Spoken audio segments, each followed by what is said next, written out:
When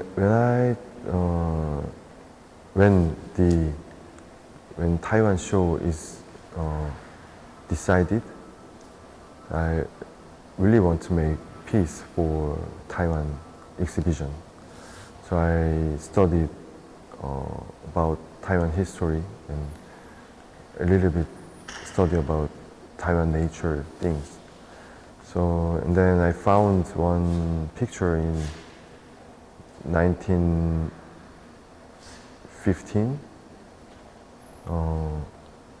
The young men wearing black t-shirts and they hold the sunflower and they gather on the street and they have a smile, but they want to say something to everyone, to the people.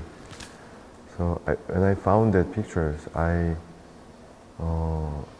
found it is very similar happened like Korea in last winter. So and I realized that is better way for future.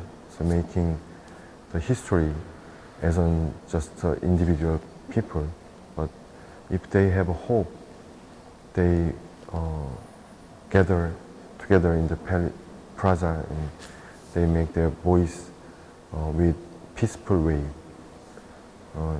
And truly, the Taiwan young generations, they changed their history and they changed government. And so same thing happened in Korea. So I inspired by the image. So in Korean one was we call candle revolution, and we're holding candle, but the Smile Young Generation movement was very similar. And also I found the Taiwan is changing the power by peoples is with very peaceful way.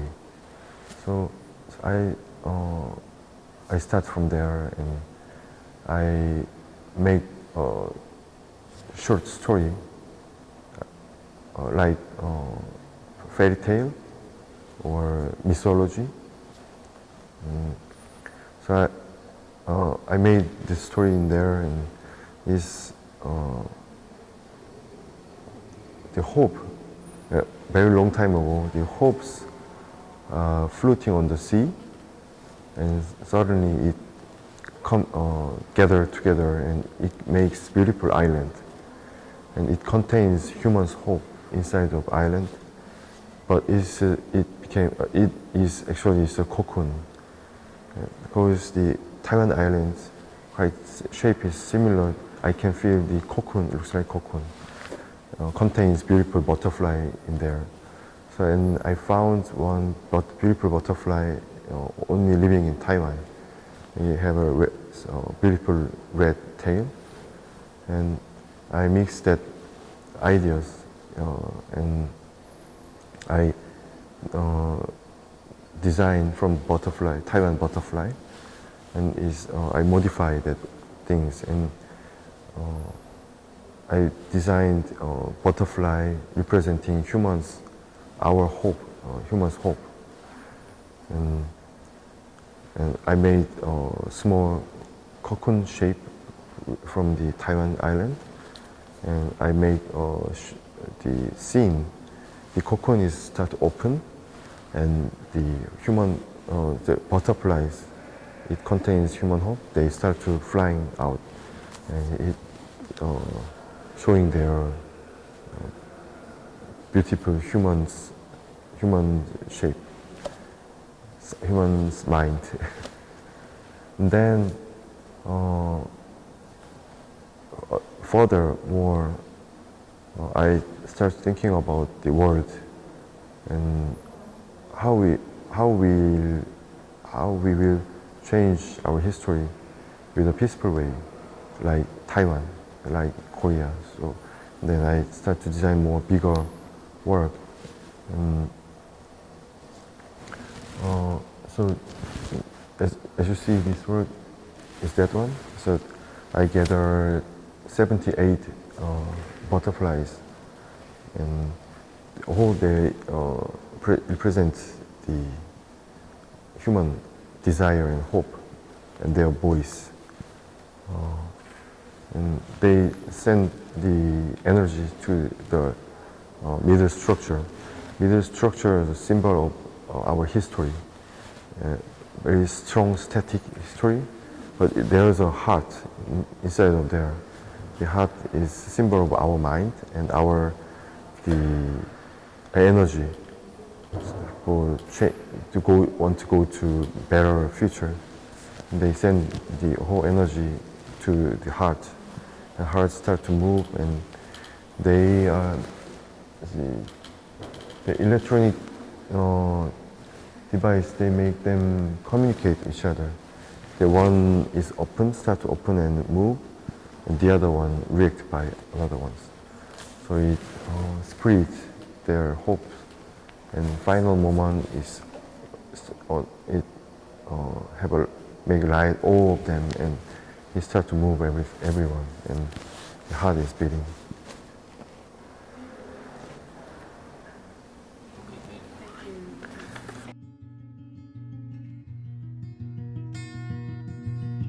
So when I have his name and his materials of his work was 2004, and I collected many new young artists' materials, and then I still remember he was working in very different way compared to other artists. So I made my decision to visit his studio on 2005. And I wrote down about the story in the catalog a bit. Yeah, I really enjoyed his studio visit. When I visited his studio, it was late summertime, and his studio was basement floor of a certain building, and the water, linked from somewhere, and his studio floor was water, something like this. So I was shocked, what's going on here? And it's an unforgettable story because his work somehow is, in a way, it's unrealistic, in a way. But the other way, with the craftsmanship and all the ideas, technology things, it's very realistic. However, the origin idea to make the form, his works, are very interesting as you see. So I decided to make his solo show at Mori Art Museum on 2006. So we had a little bit about the preparation time. It's just 1 year, and he worked really hard, and he made it. His exhibition at Mori Museum was sensational, and I tried to show his documentary as well through the video, because when I visited his studio, I found lots of garbage cans, but when I see them, the garbage things, it was not garbage at all. His drawings and sketches and some of the older form for the pots. And his studio looked like, not the artist studio, but like the technology shop or the repair shop of the cars or something like that. So anyway, he worked there at the basement with the water and realized his ideas through all these sculptures. And time to time, he changes some of ideas, but basic idea, as you see, he liked to work with the technology, robots and cyborg, and he collects all the information as much as possible. And he also uses this kind of technology to make his sculptures. And this work, I found this in 2012 at the Gallery Hyundai in Korea, first time. And this one was, for me, quite new compared to earlier works. He created very, in a way, European luxury church, castle or palace style, and he covered the real 24 gold, all the materials here. And the detail also very beautiful. This is another character of his works.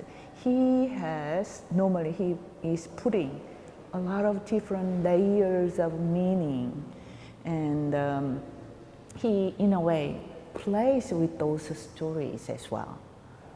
When he creates certain works, he certainly make the story why this work, what this work can show to the audience, what is the meaning of this piece. He always very clever to create entire stories and the final sculptures as well. And this one has lots of detail. As I mentioned, this one, in a way, he adopted some of the forms from European castle or churches, palace. So over there, up there, there's some of angel-shaped sculptures decorated.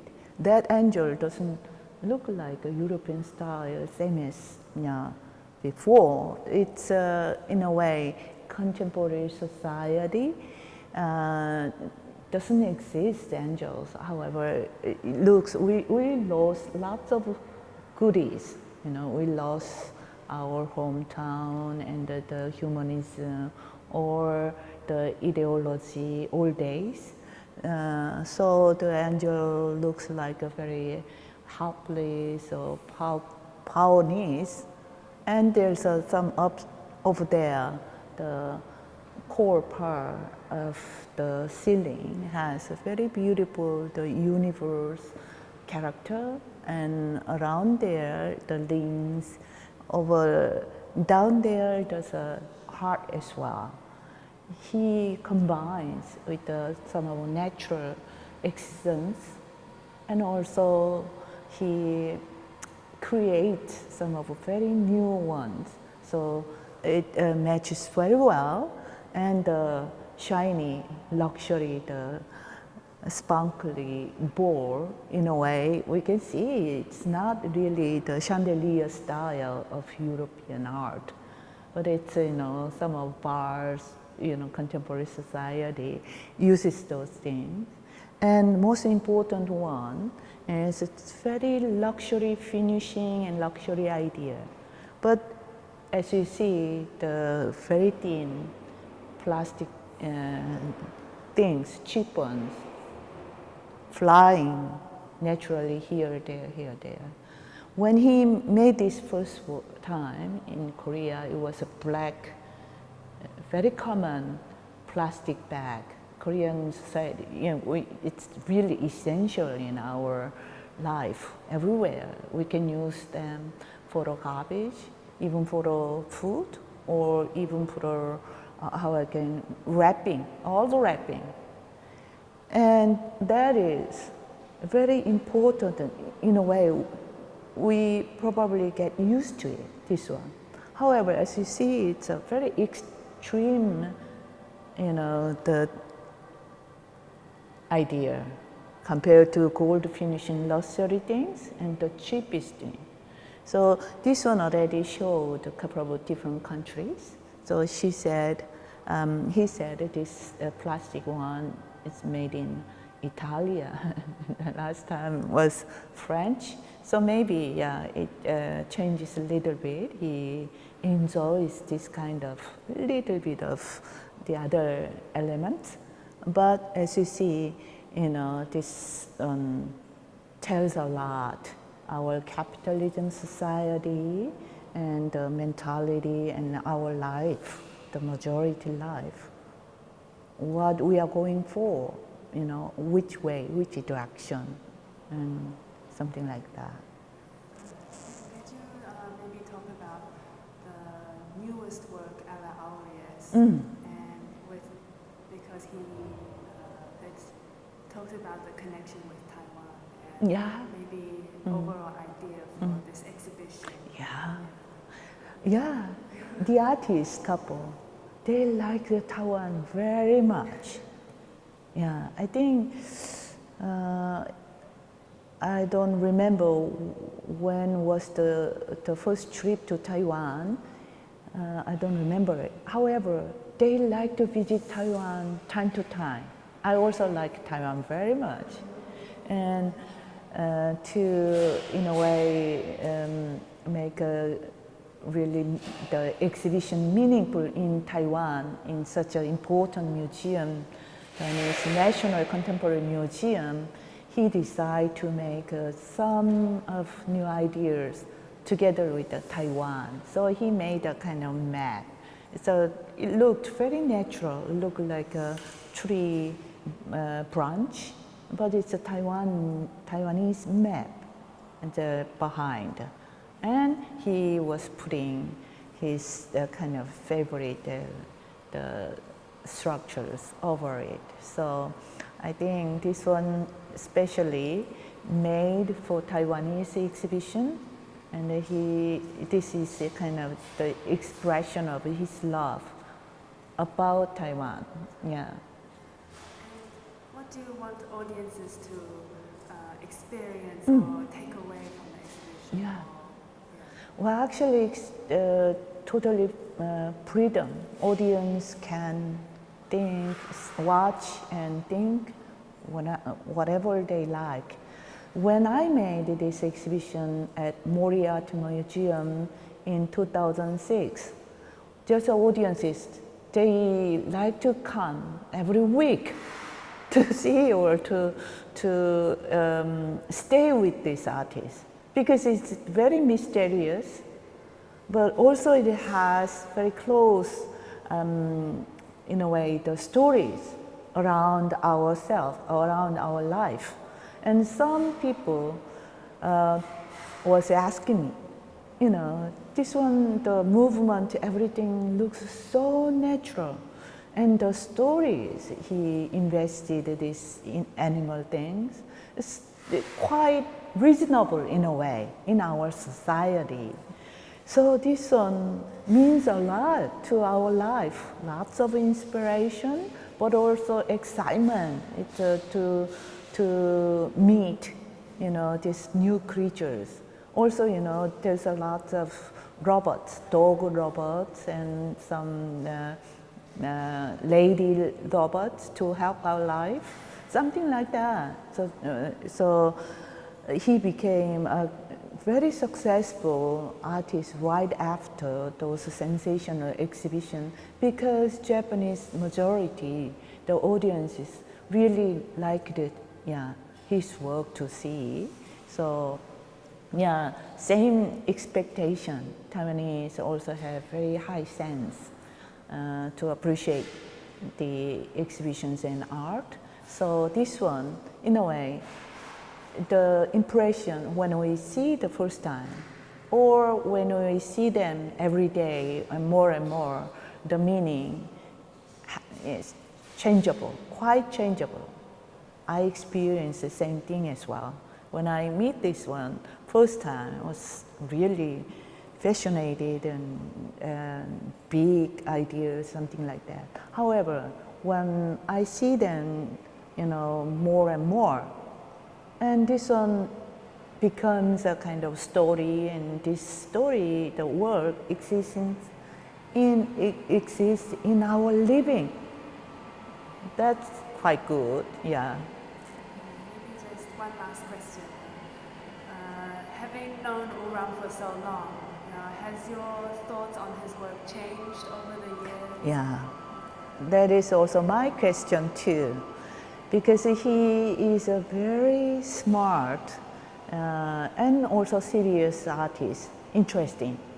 So he tried to show his piece some of dilemma of our society or humanism, everything. And so there's a big gaps. The society go to the capitalism society and more technologies and somehow. But a human being, where is it? Are we happy? He's questioning about this. So he studied a lot of this technology and collected all the information, everything. However, maybe in the future, maybe he can create some of the sculptures, similar stories, but without the technology as well. I don't know, it's my question. Because his work, as you see, if we plug out electricity, this one just stopping movement. And the kinetic elements of his work is very important. So it's up to Uram's decision.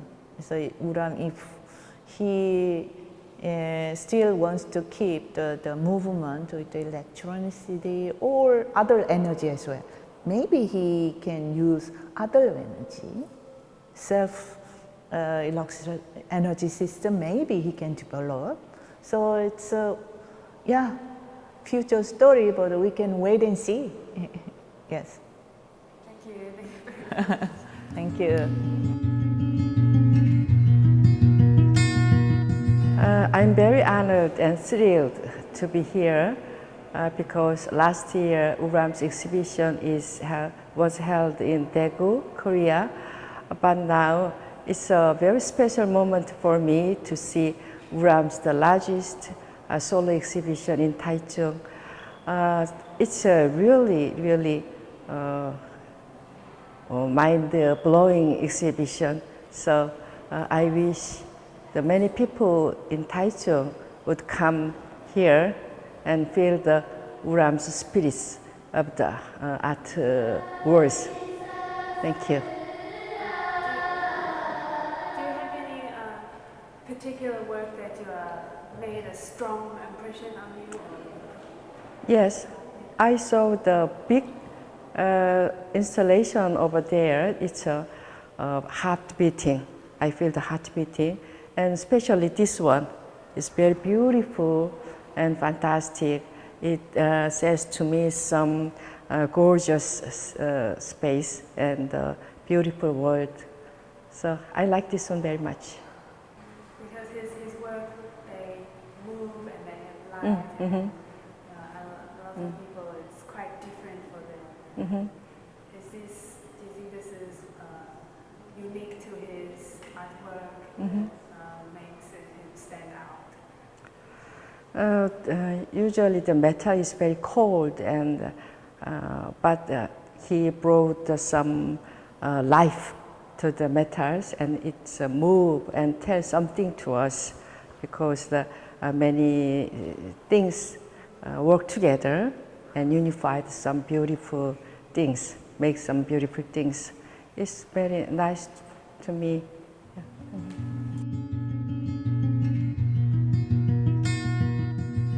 Things I sense from what I just saw from the latest work, the idea of that human heart-like combination.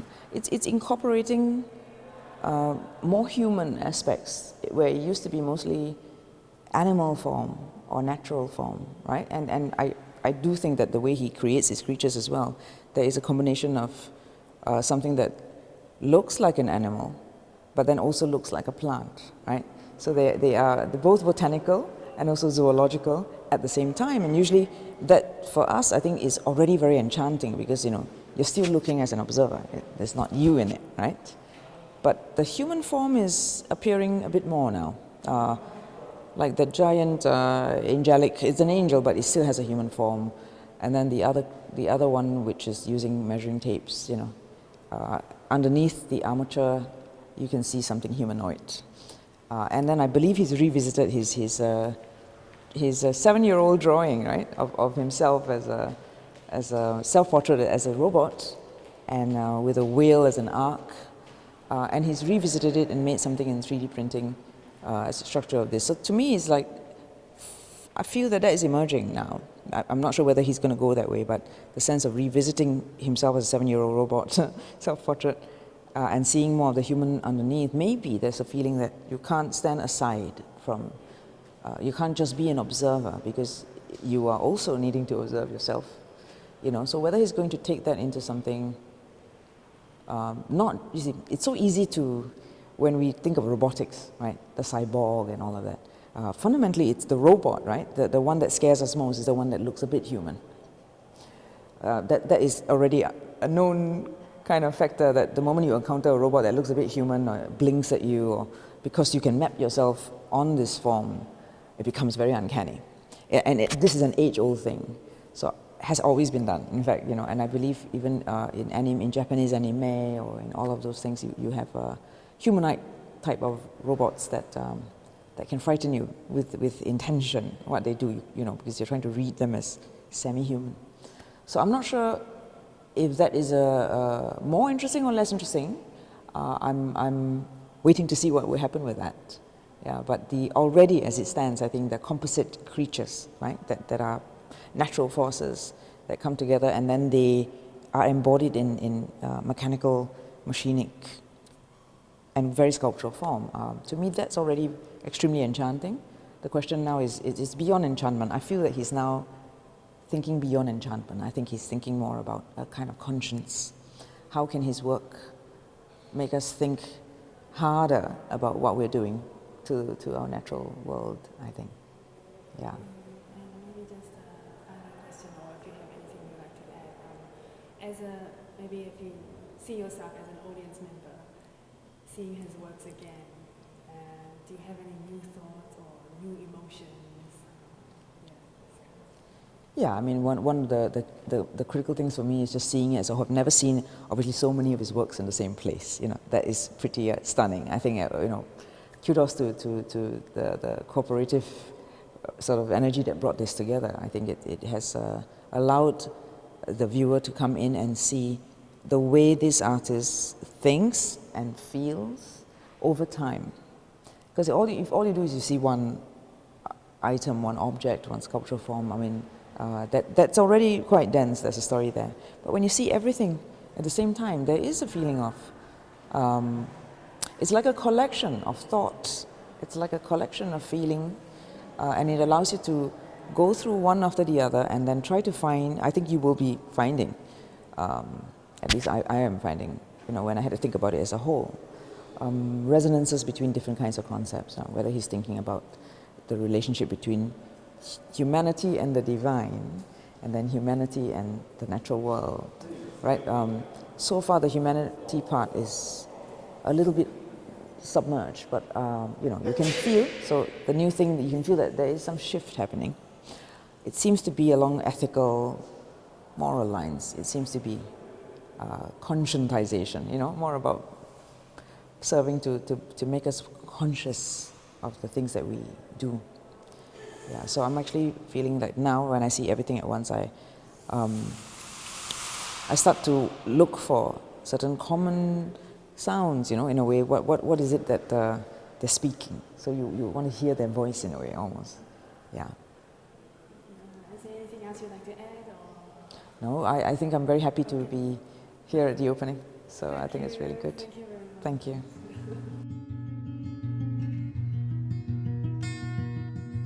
最主要的是，因为除了它可以动，我们觉得它有生命力，它不是金属。我想这是大家对他的作品感到最惊讶的地方。但是我个人我非常的感动，是因为我们可成科技是在做金属机壳的。那因为金属机壳用 CNC 加工的时候，它其实多半的时间它是冷冰冰的东西。虽然手机在我们的手上，它是像艺术品一样，可是它毕竟是一个工业的作品。但是这个崔佑兰作品，它在这个它把注入艺术的生命、主动的生命里面哈，让人家真的很赞叹跟感叹。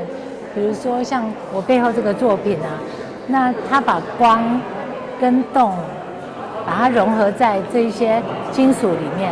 那金属就是我们觉得它是有光亮的、有光泽的，而且它是耐用的，它跟我们生活又是息息相关。那如果这个属于比较冰冷的部分，它赋予生命的话，就是其实让每个人都可以在内心里面有一个 touch， 然后就会很感动。那所以这个艺术作品，不管它放在任何一个空间，每个人都会想要去研究它到底怎么做到的。每一个人都会想要去好奇，如何在每一个细节都可以做得那么的精密，然后那么的巧思。那他的创作，他又是在当今里面的当代里面，让我们觉得他是当代作品里面具有一点点震撼，然后它是具象又是抽象，所以让大家觉得啊，太棒了。崔艺术家这一位韩国的艺术家，让我们感到非常的惊奇，是因为他把艺术跟科技融合在一起。那在我们台湾以前是以 OEM 制造为主的工业，那我们这么多的工业里面，我们都帮人家制造一些所谓工业产品，可是他适当的把一些工业的废料，把它变成一个艺术品，好像给艺术品的一些新生命。然后我觉得我们台湾的艺术家其实有各种的媒材，可以把这一些所谓的金属啊、布啊，一些我们工业制品，把它变成像画笔一样的东西，那我们就可以把这个艺术创造新的生命。希望全国对艺文相关有兴趣的朋友们都能够放下你们的时间，能够特别的来台中博美馆参观这一次精彩的演出。